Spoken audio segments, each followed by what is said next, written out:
Bonjour à tous et bienvenue dans Pourquoi j'ai dessiné le tailleur de pierre. Bon, alors je sais pas comment je vais faire pour rendre cet épisode intéressant car je vais parler d'une de mes créations. Et vous savez que quand je parle de mes créations, eh bien mes explications ou mes histoires ne sont pas des plus captivantes. Je vends trop bien cet épisode. Alors, bon, de toute façon, c'est comme les épisodes d'une heure de décompression avec... où je galérais à parler pendant le temps où je jouais, et bah ça s'est amélioré depuis. En tout cas, il n'y a personne pour s'en plaindre, donc je m'en bats les couilles, je continue. Bref, entrons dans le vif du sujet. Plus vite j'aurais parlé de tout ça, plus vite je pourrais passer à autre chose, car maintenant j'ai un emploi du temps vachement chargé. Évitons les détails et commençons par l'origine de ce dessin. Alors, il se trouve que j'ai une grosse, entre parenthèses, boule de pâte à huile grise. C'est une pâte qui ne sèche pas.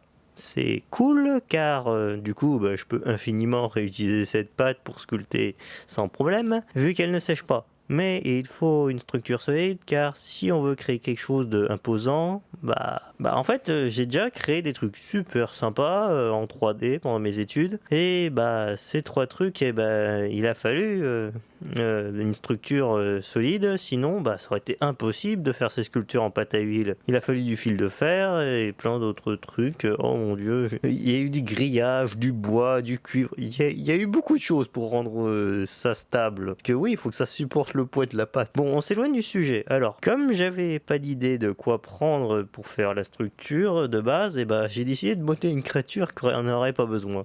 Et donc j'ai décidé de modeler une créature massive qui aurait pas de souci avec la gravité, car oui, la pâte reste molle, donc impossible de faire une créature comme celle-ci, très fine. Et donc j'ai réfléchi à une espèce massive qui ferait partie d'un de mes univers. Donc je me suis rappelé des combustibles. Ouais, le nom n'est pas terrible, mais bon, j'ai imaginé ça pour le lore des fragmentés.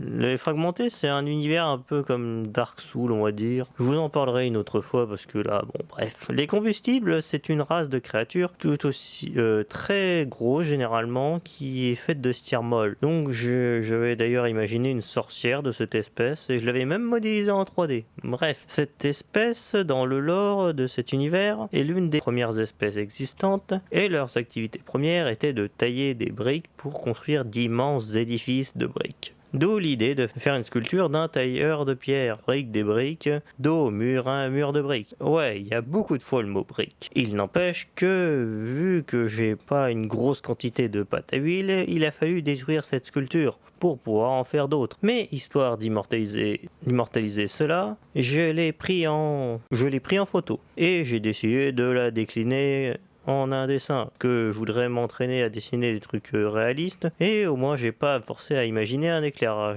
Bon, je sais pas quoi rajouter de plus à ce dessin, si ce n'est que j'y ai rajouté les couleurs qui manquaient à la sculpture, et de toute façon, tout ce qui compose l'image est en lien au lore de l'univers, qui sera pour plus tard, car vous ne pouvez pas connaître cet univers, car je l'ai imaginé et je n'ai pas encore beaucoup parlé. Donc, pour la prochaine fois, je préfère qu'on parle d'un univers que beaucoup connaissent, si vous voyez ce que je veux dire. Bon, d'accord, peut-être pas, mais bon. Comme d'habitude, le DeviantArt et le ArtStation.